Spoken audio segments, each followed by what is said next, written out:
From UFOs to psychic powers and government conspiracies, history is riddled with unexplained events. You can turn back now or learn the stuff they don't want you to know. A production of iHeartRadio.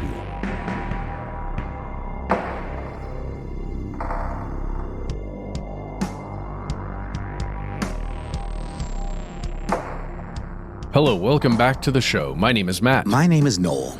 They call me Ben. We're joined, as always, with our super producer, Dylan, the Tennessee pal Fagan. Most importantly, you are you. You are here. That makes this the stuff they don't want you to know. If you are tuning in to our strange news program, the evening it publishes, let us be the first to welcome you to Monday, April 28th, 2025. Welcome to April. It's so spooky. Wait, this isn't the spooky time Is that of an year RFK yet. impression? That's pretty good. No, it's just spooky. RFK would be like, welcome to April. He has a waiver. He has a bit of a, he's got a bit of a crypt keeper. Ooh, I coughed just doing it. No, it's very hard to do that voice without choking on your own spit. I also learned recently, guys, on the Daily Zeitgeist that apparently as a Ute, Tom Waits would scream into his pillow to help create his raspy voice. I do that every night, just due to the state of the world. Mm-hmm. What's like the most screamable pillow? Oh, it's the My Pillow.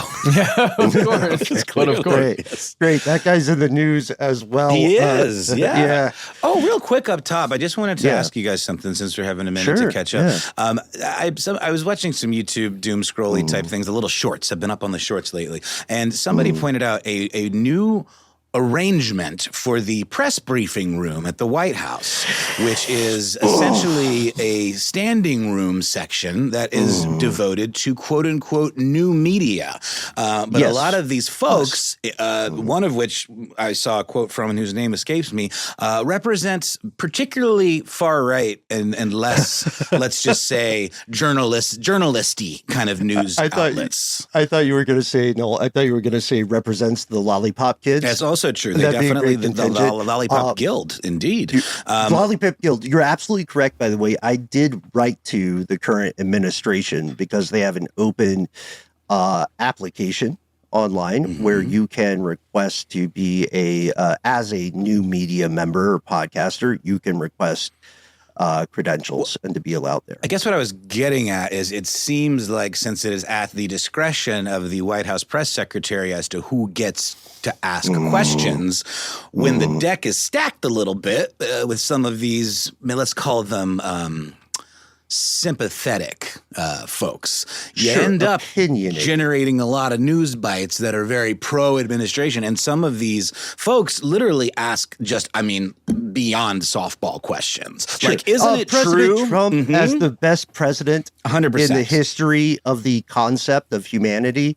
Isn't it true that you're also fun at parties? It is very much that vibe. And it just, I don't know, maybe I'm stating the obvious here. Doesn't it feel like a ploy or a tactic to erode journalism, to erode the idea of what constitutes journalism? And obviously it fits in with the whole concept of the fake news. And it just feels another, like a very 1984 kind of thing. That's all. Yeah. Guys, speaking of tertiary characters in your favorite movies, can we talk about how dirty the Lost Boys did Rufio? They did. Can we talk about this? Yeah. Oh my gosh. Let's do it. This is going to be our cold open. Let's do it. I just listened to a discussion on my favorite podcast, Blank Check, with Griffin and David about Hook.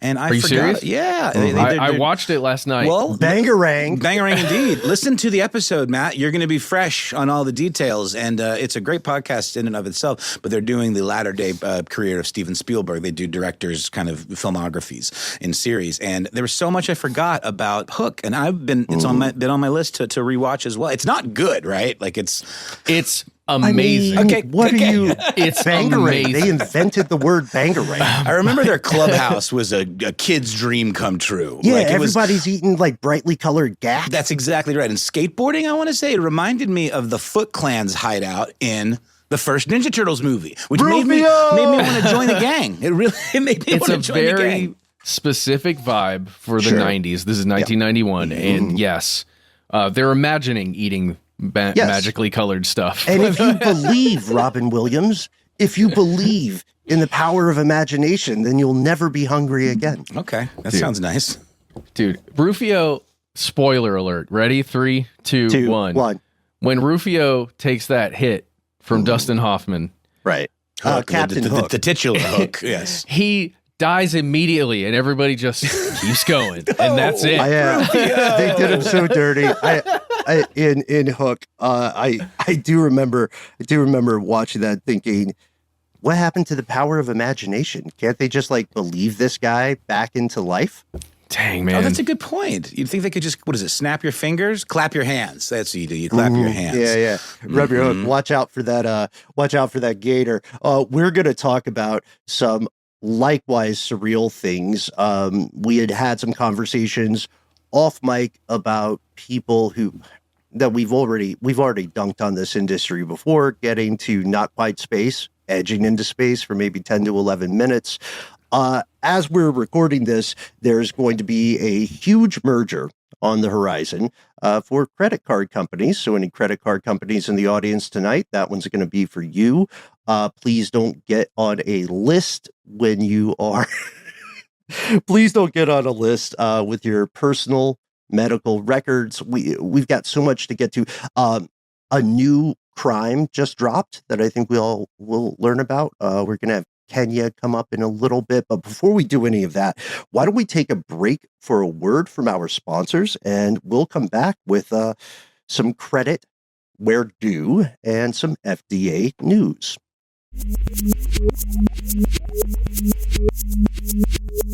And we're back. We're getting federal government up in here, everybody. The sexiest thing to say at a party. Oh, yeah. Let's talk federal government. Guys, on April 22nd, Reuters reported, U.S. FDA suspends milk quality tests amid workforce cuts. Tight. You know what I like? Untested milk. Yeah, we were talking about this earlier. You know, when I walk through a grocery store, what I like to feel is the sensation of risk. You know what I mean? Yeah. I like to think we're rolling, beat me here, Dylan. I like to think we're rolling the fucking dice. You know what I mean? Oh, yeah. Is there cyclospora in this milk or cheese? Maybe bird flu? Who knows? Does this figure into the conversation around raw milk? Isn't RFK a big fan of raw milk? And it's sort of been like state by state as to whether it's legal or not. Unprocessed, unpasteurized milk. Raw, it may, but in this case, this is the agency, the FDA, the Food and Drug Administration, that is suspending its proficiency testing for grade A raw milk and finished products. So any milk you can buy that would be considered grade A that you buy on your store shelves, the kind for human consumption, it is suspending the testing for that. So the assumption is it's probably fine. Nothing to worry about. Yeah, everything's fine. Okay, Nothing cool. to worry about. Yeah, to be clear, nothing is improving for the cows. Yep, cows still in their enclosures, continually just giving milk through all kinds of weird tubing. And are they, okay, so they're suspending their quality control, but Matt, from what I understand, the argument is that the FDA is outsourcing this or transferring. Yeah, okay, according to the FDA, it's being transferred. This place, the FDA's Moffitt Center Proficiency Testing Laboratory, is quote, no longer able to provide laboratory support for proficiency testing and data analysis. This is all according to an official email that was sent. However, a Health and Human Services spokesperson said the laboratory was, don't worry guys, already set to be decommissioned before the staff cuts, and proficiency testing will be paused during the transition to a new laboratory, but product testing will continue, guys. It will continue. All right, wait, question. What's the difference between proficiency testing and product testing? Who knows? Okay. Who knows? There's a proposed $40 billion cut currently happening at the agency via the Trump administration. And this is also really coming about because of the 20,000 employees that were lost from the Department of Health and Human Services. So, you know, milk testing will happen. It just won't be happening in the same way, by the same people, at the same places. It'll just be new, guys, and new is better, he said hopefully. Speaking of changes in the federal government, guys, the CDC recently had to say, sorry, we can't help you, to a couple of cities that were dealing with some lead stuff. Officials in Milwaukee and Wisconsin's state health department formally requested the CDC's help on March 26th after many of the city's schools were found to have, quote, significant lead hazards, exposing children. And according to CBS News and Alexander Tin on April 11th, the CDC basically reached out and said, no, we cannot help you. A statement from the email received by CBS News is, quote, I sincerely regret to inform you that due to the complete loss of our lead program, we will be unable to support you with this. As in, because of the staff cuts at the federal level, at the CDC, there is no longer a lead program that can help out any city, state, whatever, with testing lead and providing basically ways to fix a lead exposure problem, like within a school, perchance, or maybe a citywide problem. Yeah, despite the fact that there are pretty rigorous studies showing lead exposure, especially during formative years, can have consequences down the road. It's kind of a thing we were talking about off air. We have an episode coming up on lead exposure, and Matt, Noel, Dylan, folks at home, it's a bloodbath over there right now.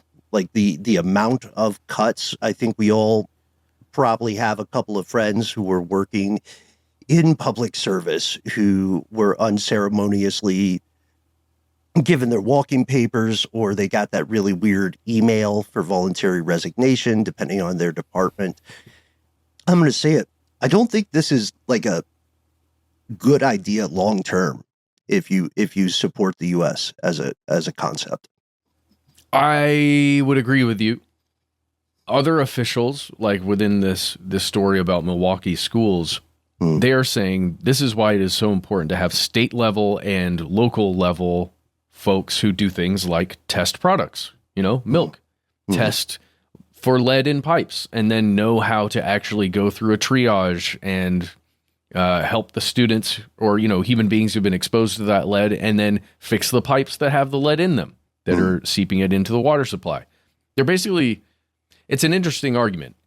It's both we no longer have help at the federal level, but also this is why we need to be as good as whoever those folks were at the local and state level, which is an interesting argument, right? Yeah. Because there are budgets, local and state budgets to maybe create things like this. It's just how much of that money coming in via whatever taxes or whatever incentive programs do you actually put towards health and human services stuff, right? And how different should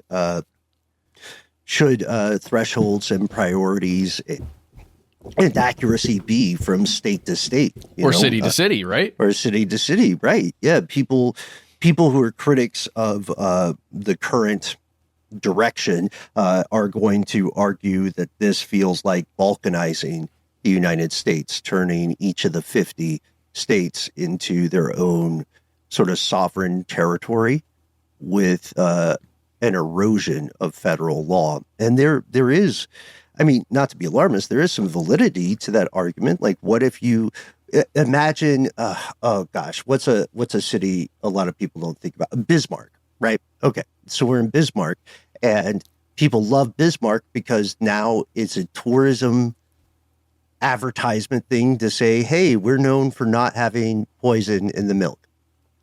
Yeah. Come to Bismarck. You know what I mean? The town of clean milk. Mm-hmm. Yeah. It's just weird because how do you test all of the products coming into Bismarck? Do you test every single, how do you do that? How do you afford it?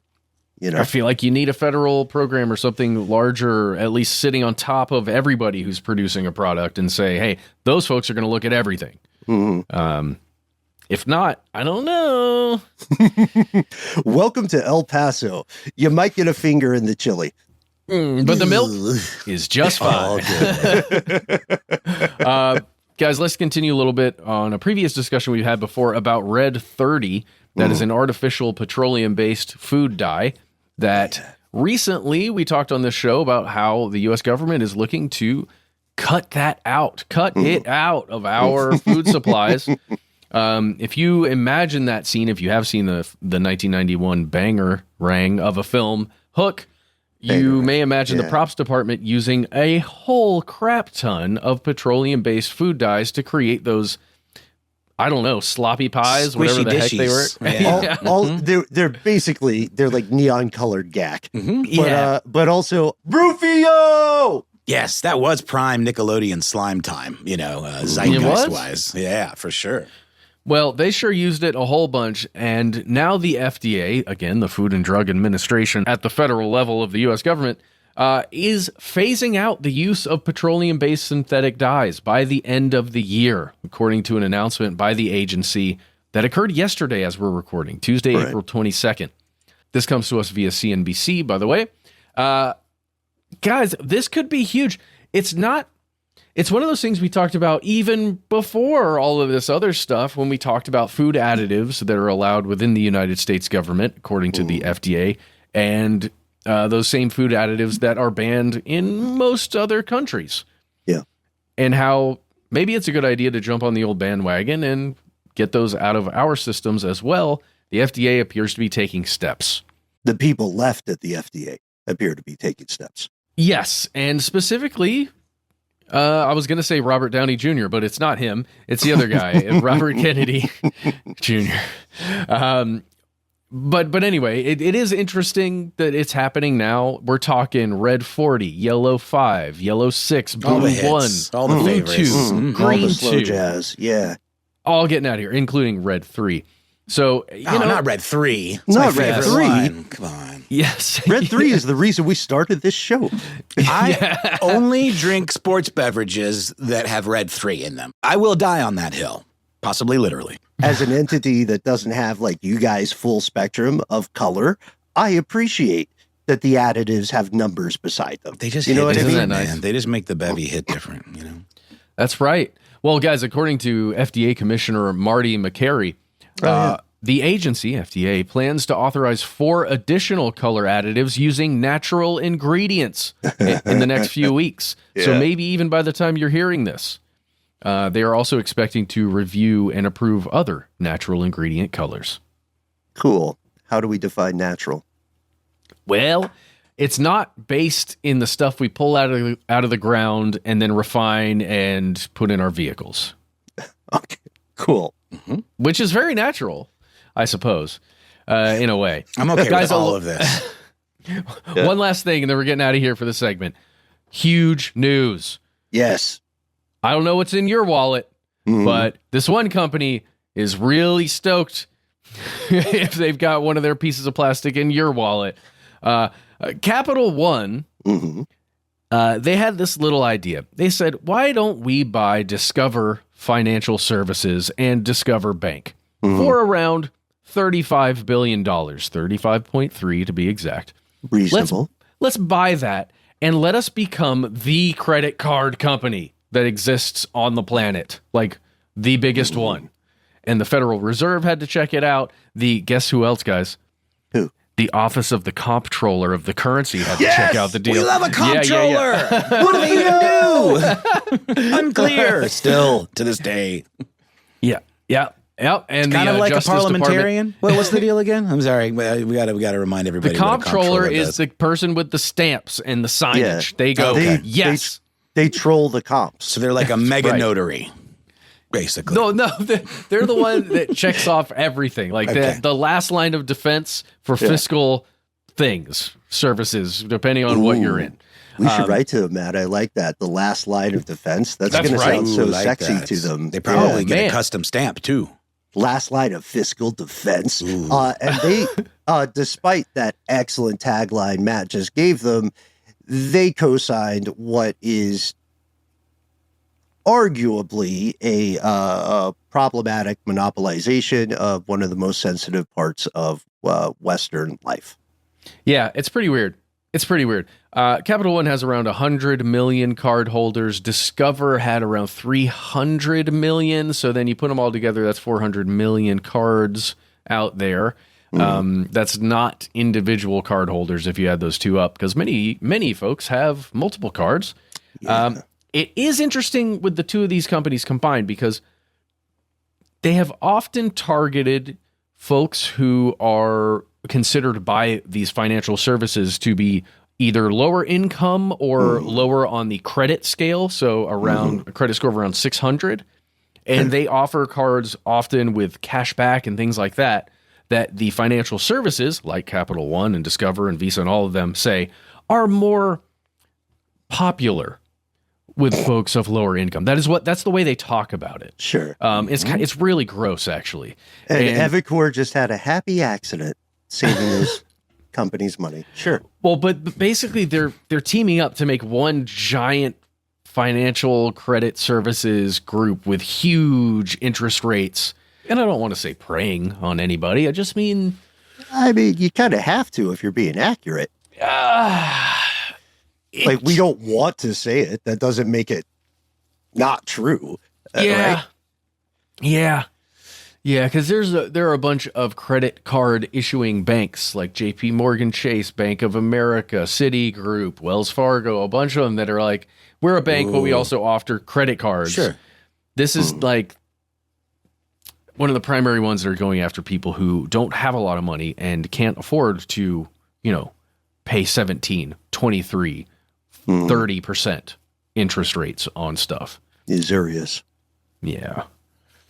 Anyway, have fun with that one. We'll see where all of that goes. Guess who's really happy? The shareholders. Everybody who owned Discover stock just got a bunch of Capital One stock. Discover stock was upwards of $100 per share, and Capital One is well above that. So everybody who held shares is going to make a crap ton of money. Everybody at the meeting is having a great day.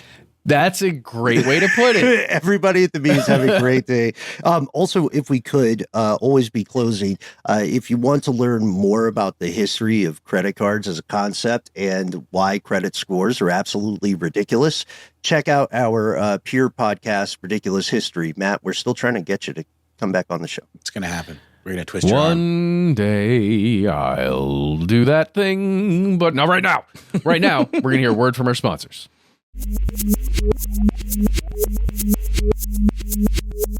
And we've returned with a oh man, this is a real chestnut. Is that a thing? It's an old chestnut. Yeah. Whatever. Chestnuts are real. They are, and they're tough nuts to crack, apparently, as often is the case with a conspiracy theory run amok.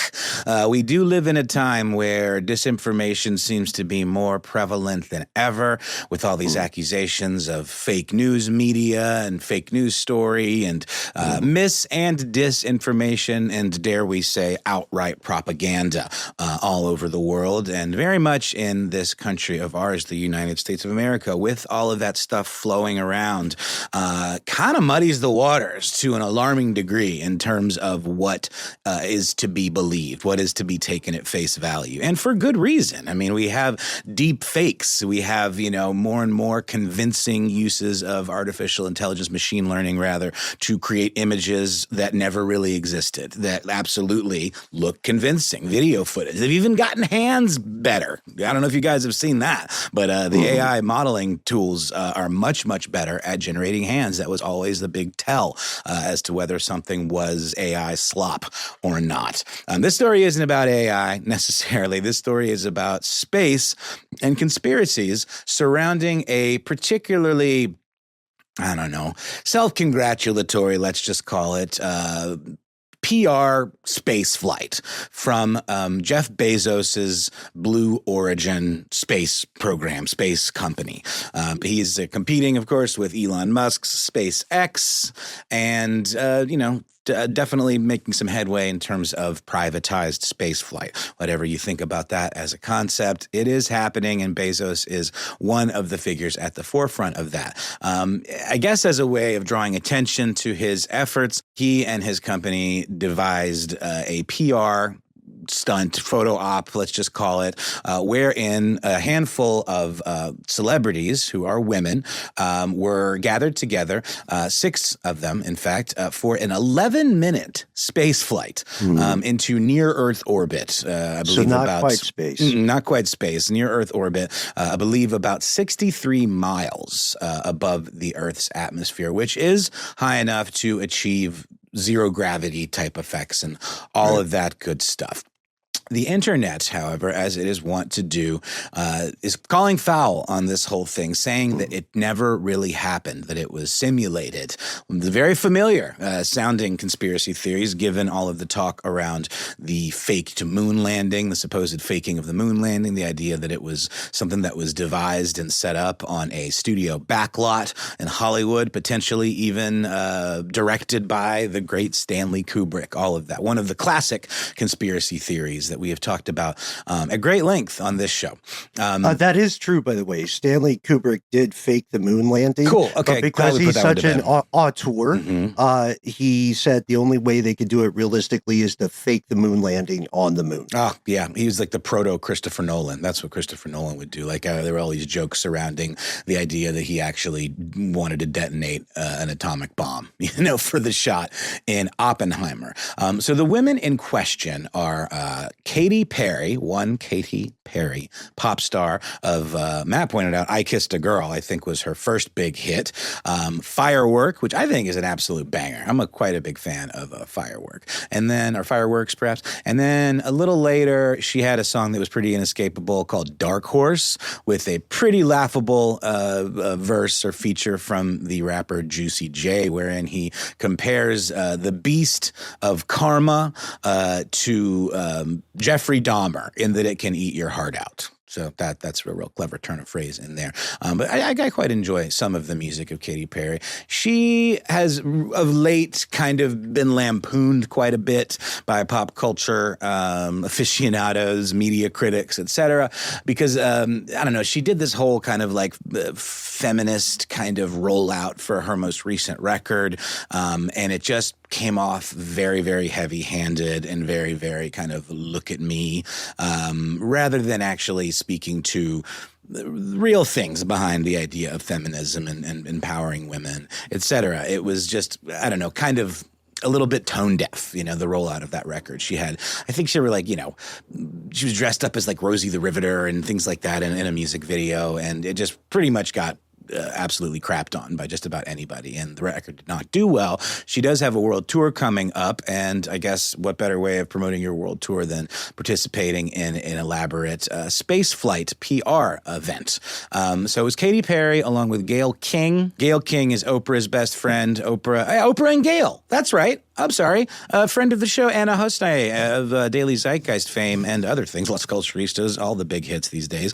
I saw she posted from a Broadway play that she recommended, the name of which is escaping me, but said that Gayle and Oprah were sitting right behind her. So it had their seal of approval. So along with Katy and Gayle, we also had Lauren Sanchez, who is a journalist, helicopter pilot, and also the author of a children's book called Fritz the Fly or something like that. I might be getting the name wrong, but she's also Jeff Bezos, Blue Origin, and Amazon CEO's fiance.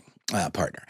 We also have Amanda Wynn, who is a civil rights activist who advocates for victims of sexual assault and bioastronautics research scientists, something that she also does. And she has worked with NASA in the past on the space shuttle mission STS-135, as well as NASA's exoplanetary Kepler space telescope. So no slouch there.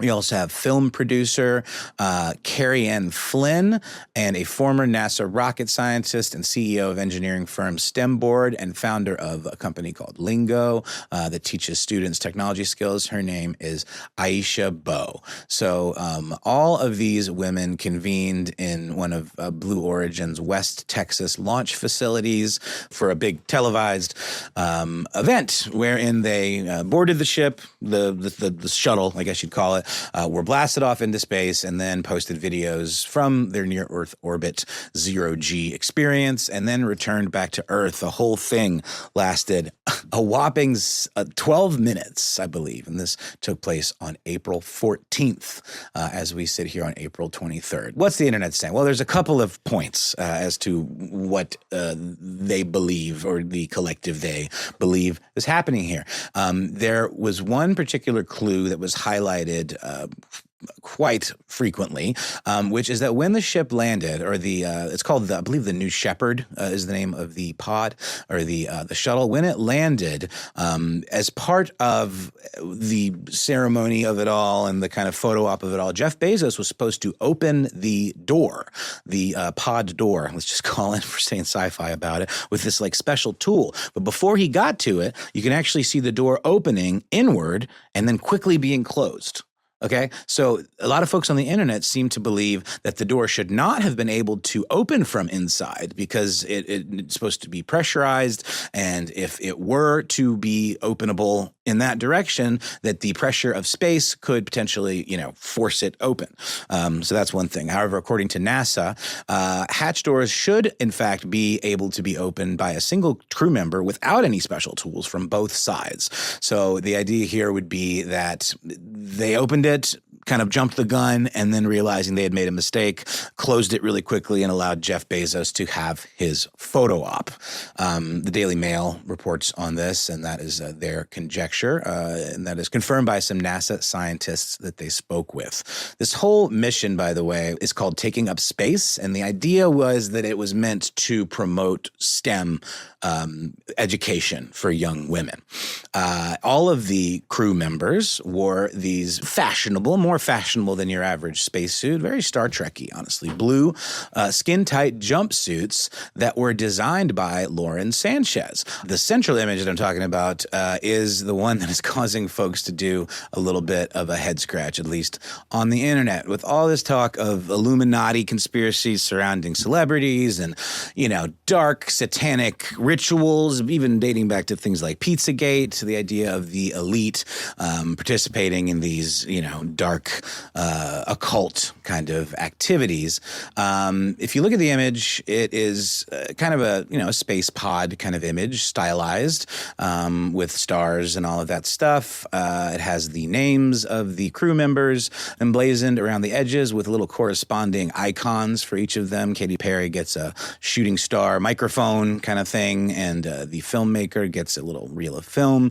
But if you flip it upside down, it really does start to resemble the head of our good old buddy, the Dark Prince himself, Lord Baphomet, who is often used as a symbol of the Church of Satan, which, as we know, isn't necessarily interested in the actual worship of Satan, in the occult. They are more of an organization about civil liberty and about, owning one's own destiny. Do what thou wilt, let that be the whole of the law, and all of that good stuff. Baphomet for them is more of a symbol of protest and of, kind of being down on the man, or, rejecting authority and all that. So when you flip it upside down, it does kind of look like a goat-shaped head with a snout at the bottom. The wings of the craft become the horns.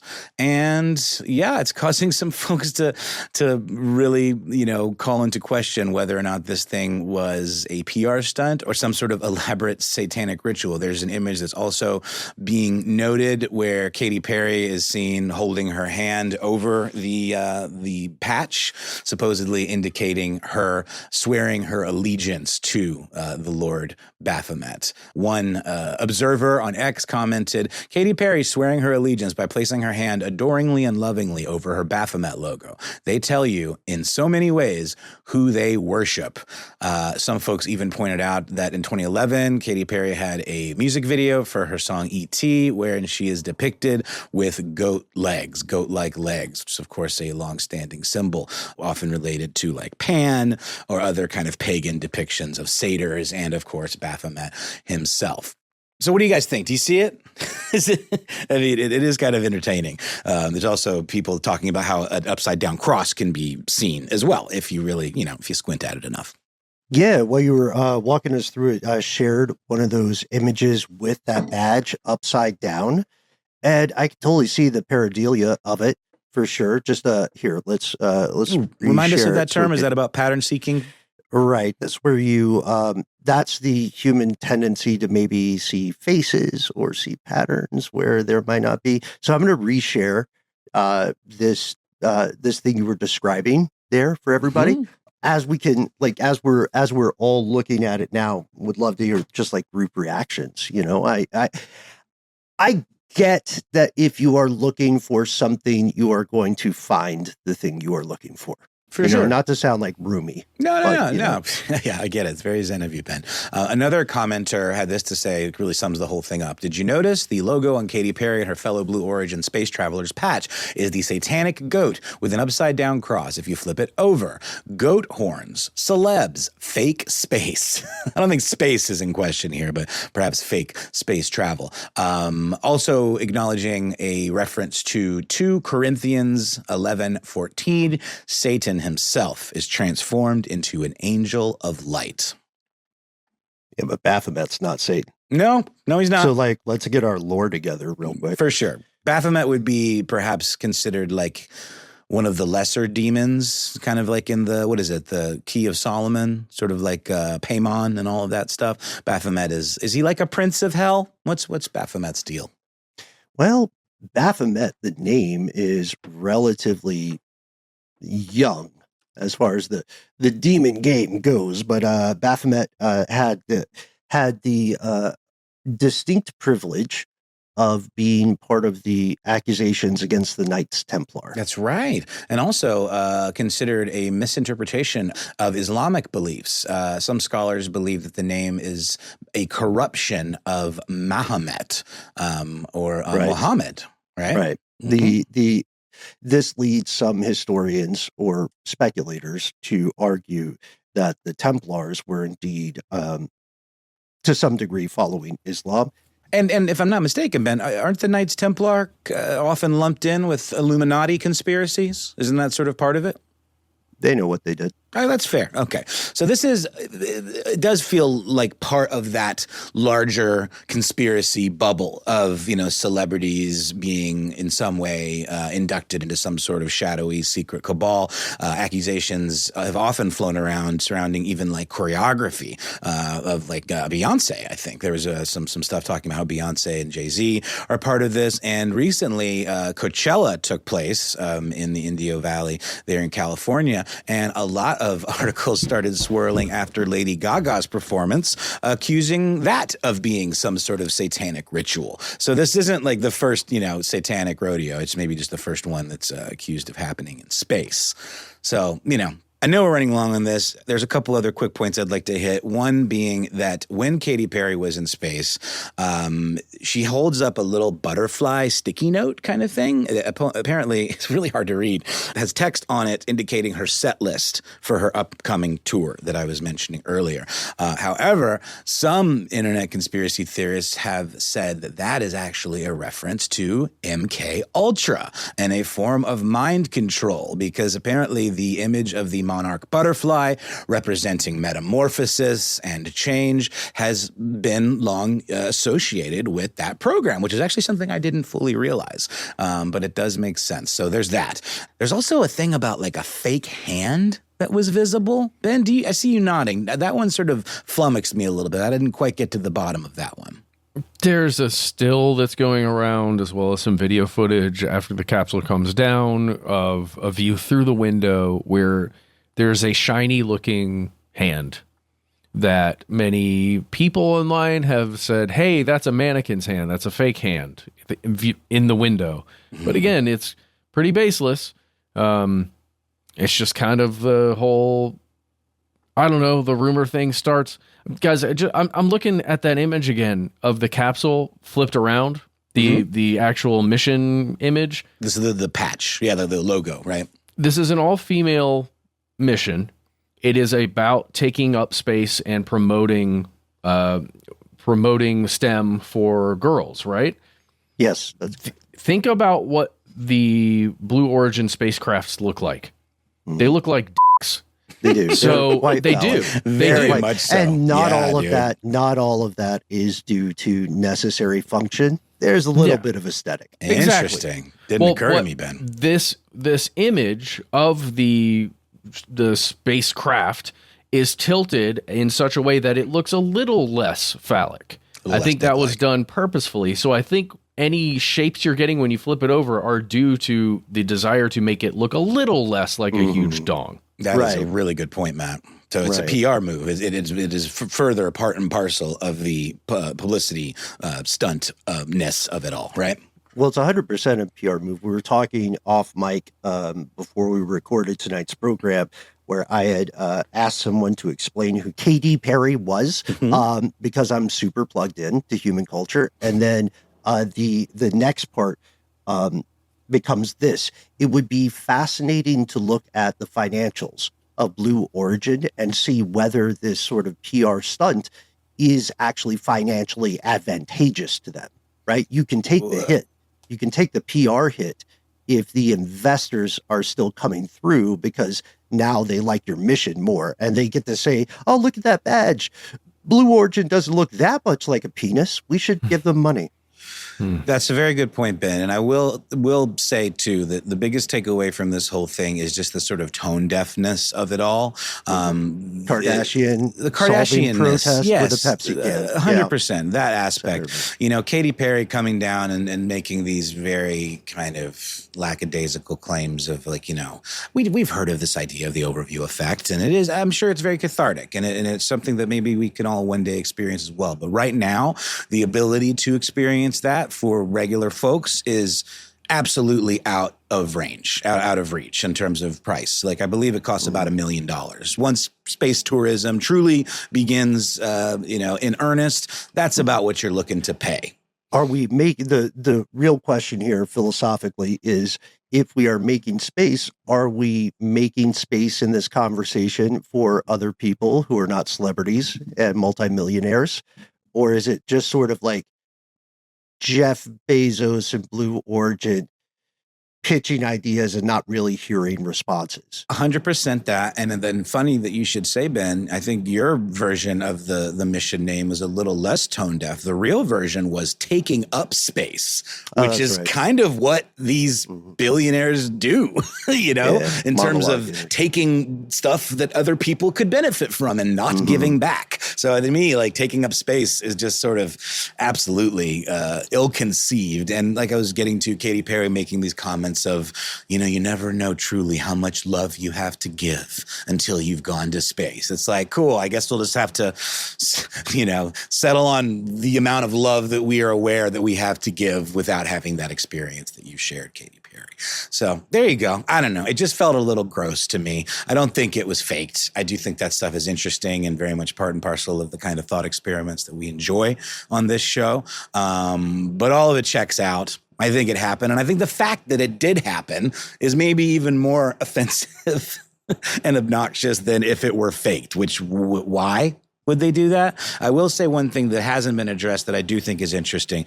I did see a video of an actual astronaut, a woman whose name is escaping me. I apologize. From, I believe, the International Space Station, where her hair is absolutely up completely. A huge mess of hair. Katy Perry's hair was much less unkempt looking. It was just gently kind of hovering. I would argue that maybe the difference is how deep in space you are. That would increase the gravitational effect. Am I right? That if you're further into space, more than just 63 miles, you're going to have a heavier amount of zero gravity effect that would maybe cause your hair to react differently. What do you guys think about that? We'll never know. I guess not. Well, what we do know is we're going to take a quick break, hear a word from our sponsor, and then come back with another piece of strange news. And we have returned. There is a lot of stuff we're not going to get to, but we will follow up on the promise of a new crime that just dropped. Dylan, if we could get an air horn. Perfect. Well, welcome to wildlife piracy. Cool. A crime that, or a name that we like for a very real thing. Just earlier this April, as reported by Evelyn Musambi for AP News, 2 Belgian teenagers were charged with this crime, wildlife piracy, after they were found with thousands of ants. They were smuggling ants. They're 19-year-olds. Apparently, they were arrested on April 5th in Kenya at a guest house with 5,000 ants in their possession. And they going into the ant farm business? What are they? To what end? They said they were collecting ants for fun. They didn't know it was illegal. If you guys go to the article I mentioned there and shared, it looks like a professional operation. Like they have the ants in these tiny graduated cylinders. What is this? A school for ants? Mm-hmm. And what it gives me one of my favorite recent government statements, which is this: the illegal export of the ants not only undermines Kenya's sovereign rights over its biodiversity, but it also deprives local communities and research institutions of potential ecological and economic benefits. So, word to the wise, remember, when in Rome, follow Roman law, right? Mm-hmm. So no breaking the laws of the land that let you in. Also, don't steal ants, I guess. I didn't know. I just love a heist. How is one to know? I mean, I feel like we've all... Is it about scale? We've all accidentally stolen ants. But it must be about scale, right? Like it's at a certain point, you're like mining a resource, and maybe you have to report that to the proper wildlife authorities. Like, is it illegal for me to collect ants from my backyard and make myself a little ant farm situation? It depends on what kind of ant, honestly, and where you're at. Endangered ants. Right, because there's a very good... fascinating, I should say, if not very good, argument about which life form on Earth is the most successful. And when it comes to higher order, multicellular life forms, ants get a lot of credit for that because of their adaptations. They do things without anthropomorphizing that could seem very human. And we're not talking about just the nice things. There are ants that enslave other creatures, things like that. Like they got the classic human. I'm bringing this up. Matt, do you have any thoughts before we move on this one? I didn't know that amount of ants is worth around $7,700. Mm-hmm.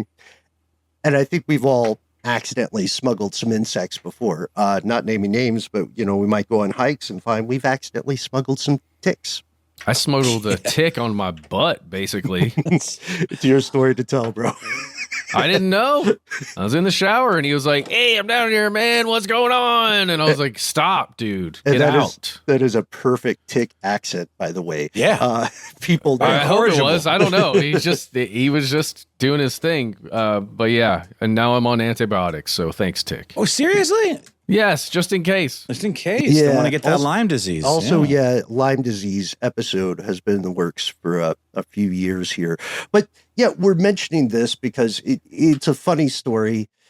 I regret to inform friends and neighbors, fellow conspiracy realists, that these 2 young men did not, in fact, have the ants in their pants. Damn it. So missed opportunity on that. We're going to take a sudden shift in direction. We're going to stay with Kenya. In a few years back, you guys may remember in 2023, we covered a story in our Strange News program about a death cult in Kenya.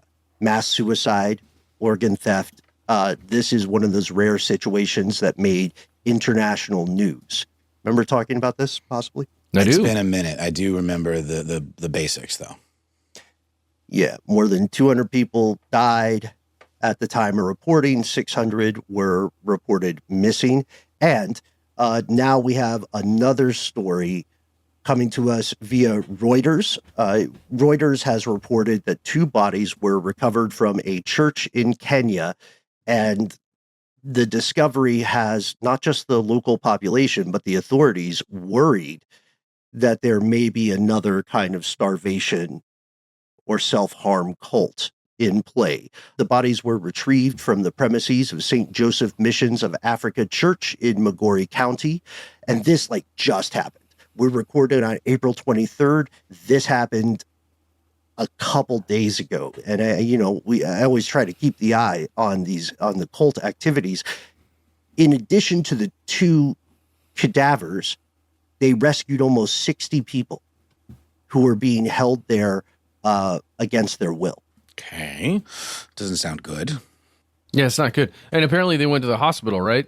Or they were sent to the hospital, but then they reacted differently. Right. This is the part about what the nature of consent, right? Because as you're saying, Matt, when they rescued these 57 people and took them to a nearby hospital for medical care, many of them refused treatment and instead began to sing religious songs. This is creepy. Yeah. Yeah. But if people are adults, then, they can do what they want, right? As long as they're not harming others. Oh, for sure. But I just mean, it just seems a little bit like spooky. I don't know. Like, were they doing this in protest? Like, or is it seeming spontaneous? Like they're reacting to some unforeseen indoctrination or force or something? I guess I'm just confused. Yeah, things are getting hairy there. And this is a story that we need to keep an eye on because these charismatic cult-like institutions, right? They can do serious harm to people, and you're not going to be able to tell sometimes as an investigator or as just bystander walking by unless you're in the inner circle. And these conspiracies can have real life consequences. Obviously, we're not here to denigrate anybody's, personal beliefs, but if your institution of belief is asking you to do things that cause harm to yourself or others, it's time to take a quick think. Maybe take a walk around the block. You know what I mean? Get a quesadilla, right? Listen to some jazz. I don't know what the answers are. But I wanted to bring this up because we have an upcoming episode, an installment in a continuing series on cults you've never heard of. So this is a clarion call to all of our fellow listeners to please let us know about some other cults that you think the public should be aware of before there's another Waco situation or another Jonestown, which unfortunately, historically, is always a non-zero possibility. Ben, I sent you guys in our group text another kind of alarming cult. I think maybe that was it. It was one that I was like questioning whether or not we had covered because it had some things in common with the Mother Love, I believe, the one that there was a documentary made recently about. But I'll have to put my finger on what that was. To your point, though, Ben, there's more than enough new entries for an updated episode coming up. Right on. Yeah, agreed. And we actually didn't get to the story of that cult whose name begins with a Z. I think we're short on time a little while back, but while we have everybody, I've got one more thing that I think we do need to talk about. We can save some of the rest of it for a different program in the future. Guys, Mexican cartels. I'm just going to give you some keywords. Mexican cartels, 1. Casinos, 2. Okay. China, 3. Wow. Fentanyl, 4. Oh, I see. Yeah. My money's running to the laundry like there's something smelly on me. Mexican cartels are using casinos to launder money made from fentanyl in the U.S. At least $1.4 billion U.S. dollars linked to various cartels that are working in a Charlie Day level red string map of proxy companies with if not the knowing cooperation of Chinese regulatory bodies, at least with a willful blind eye. I mean, money spends. Jeez. Casinos, a great place to launder money. Yeah. That's the old Vegas ad, right? Well, the second what happens in Vegas stays in Vegas, which is Send also your not kids a great to the one. pool, launder the money. Circus, Exactly. circus. Mm-hmm. Circus, what a weird place. What a weird place. Apparently, the relationship between Mexican cartels and Chinese businesses involved in the fentanyl supply chain goes way beyond just selling the stuff that you can use to make fentanyl. You know what I mean? Like, you can sell various Precursor. metals, right? Yeah. You could sell various metals, which could be a precursor to a firearm. You're not responsible for what happens to that metal after you sell it, right? If someone chooses to manufacture a gun, that's no longer your remit. However, selling precursor chemicals and claiming, no, I didn't know, only goes so far. Yeah, you know what I mean? What else are they good for, right? I mean, is that the issue? Fent. Ugh, what is it good for? Yeah, what we're finding is a couple of different things. I want to shout out the Latin Times and the journalist Hector Rios Morales, who had a great piece on this on April 21st, 2025. According to reports that are coming from the U.S. Department of the Treasury's Financial Crimes Enforcement Network, FinCEN, I wonder when those guys are going to start getting layoffs. They looked at fentanyl-related illicit transactions tied to the two largest cartels in Mexico. And what they found was that between January and December of 2024, various financial institutions filed well over 1,200 suspicious activity reports related to, at that point, the purchase of precursor chemicals, the trafficking of fentanyl, and, of course, money laundering. It goes so deep. It's not just like, okay, I'm bringing this up because we have a lot of friends and family who are more familiar with casinos than the four of us here. We actually, Dylan, I think you and I hung out at a casino for your very first time a few years back. Is that correct? Yeah, you gave me like $10, and I put in a machine. I hit the wrong button, and I didn't get anything. It was a Big Bang Theory machine. So we called it goodbye money. I think that's how you approach Vegas. But this is for these cartels and people participate in this global, successful criminal conspiracy. It's not goodbye money. It's hello money. You know what I mean? And my question for you guys, I don't want to monologue. My question for you guys is, how do you launder money in a casino? Do you like take dirty money and get a bunch of chips and then take those chips back and get cash for the chips? Is that it? I guess, I mean, just the fact that it is such a cash business and there's so few of those that are by their very nature that thing that aren't going to be looked at askance, that it totally makes sense that this would be a way of going about that. But I don't know what the actual mechanism would be. Okay, Matt, you're shaking your head no as well. What if we, like, is there a financial threshold such that past that amount of money, if you try to get chips or cash in chips, you have to fill out like a lot of heavy paperwork? I know you have to fill out some stuff, right? Certainly for gambling winnings, they do have to be reported to the IRS, but I don't know at what threshold that is. They have to. Yeah. Whoever still works at the IRS. Yeah, exactly. Those poor guys. Look, this feels like a further investigation ahead.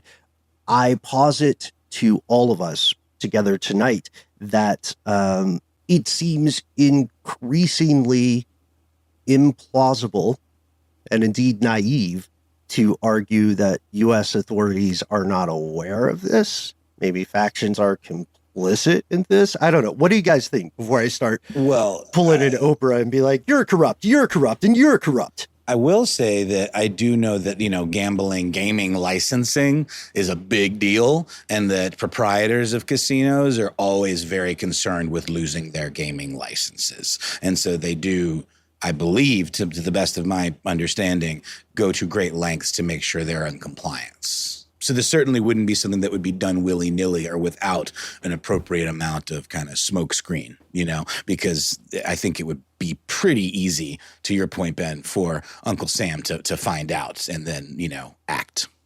Mm-hmm. To me, casinos are just a weird thing to be okay. Big deal. I don't understand why it's okay. How is that a thing? Other than there are people who agree that they're okay that get paid. You pay somebody to say, yes, it's okay. Then they make a bunch of money and you get some of that money. And therein lies the issue with the licensing, where it's like it's only okay up to if these conditions are met. And it's the same reason that, like, when you have advertising for any kind of gambling, you have to be very clear and expressly state the resources for folks to find help if they have gambling problems. Well, to Matt's earlier point there too, it's a great observation that there aren't any. I am not aware of any like grassroots nonprofit pro-casino organization. Like, I've never seen an interview with someone on the news saying, I don't make any money off of this. I just think it's important for people to have a hot hand at blackjack. Yeah. That's what means, step aside human trafficking. I chose my thing that I'm going to fight for. You're right. Money is a superpower, right? It's a physical or conceptual representation of labor over time, right? Therefore, money as power can be corrupting, right? It does make institutions and individuals corruptible. So it feels like people are aware of the connection with cartels, Chinese companies, proxy entities, and casinos laundering money, but it also feels like a lot of powerful people don't want those links to be investigated in depth. Understandably so. So what do we think, guys? We'll get to one piece of good news before we wrap up. There's a lot we didn't get to, but overall, does this fentanyl casino money laundering thing, does this feel like an episode in the future? Absolutely. Let's break it down. Yeah, let's get into it. Yeah, let's see if we can make it back to Vegas, right? Oh, I think we all have different personas in Vegas, so we should be fine. It's not as long as I can be the bag man. As long as I can be the bag man. Yes, sir. We've saved the seat for you. Well, I got a little lost. I just want to go to Vallejo now and find these dang Zizians. The Zizian cult. Yes, that's the one we didn't get to last time in Strange News. It's a disturbing story. Tune in for cults you've never heard of. Part 3 will end on some good news, I hope. Studies show that more U.S. residents are using psilocybin than ever before. The rates are shooting up due to some decriminalization acts, right? Which also makes people less hesitant to self-report or to, tell the truth on a survey or something. There's a great study. I found out about it from Science Daily, but it was originally published in the Annals of Internal Medicine in just a few days ago on this Monday past.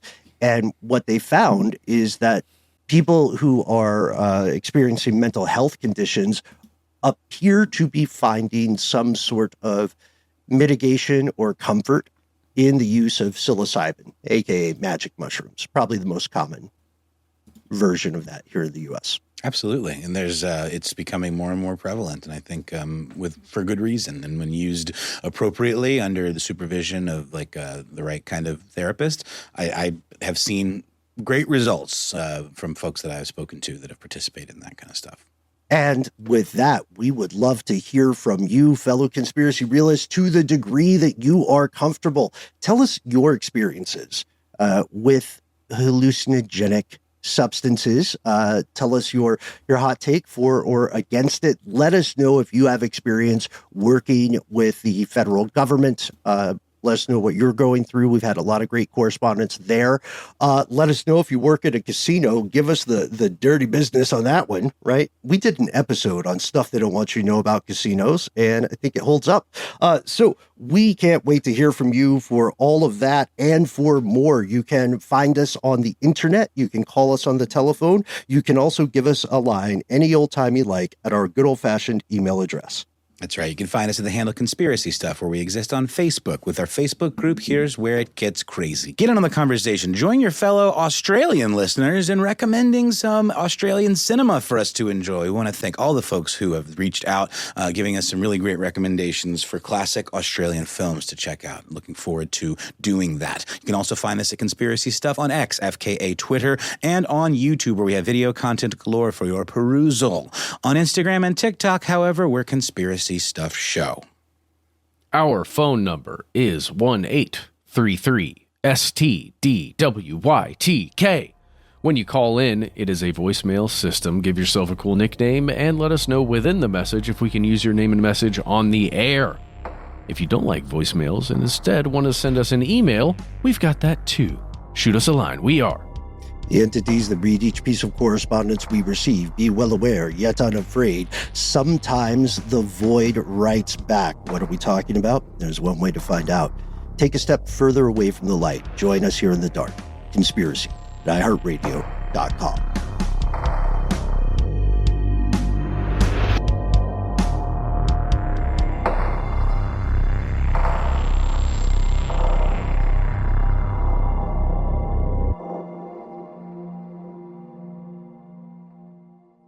Stuff They Don't Want You to Know is a production of iHeartRadio. For more podcasts from iHeartRadio, visit the iHeartRadio app, Apple Podcasts, or wherever you listen to your favorite shows.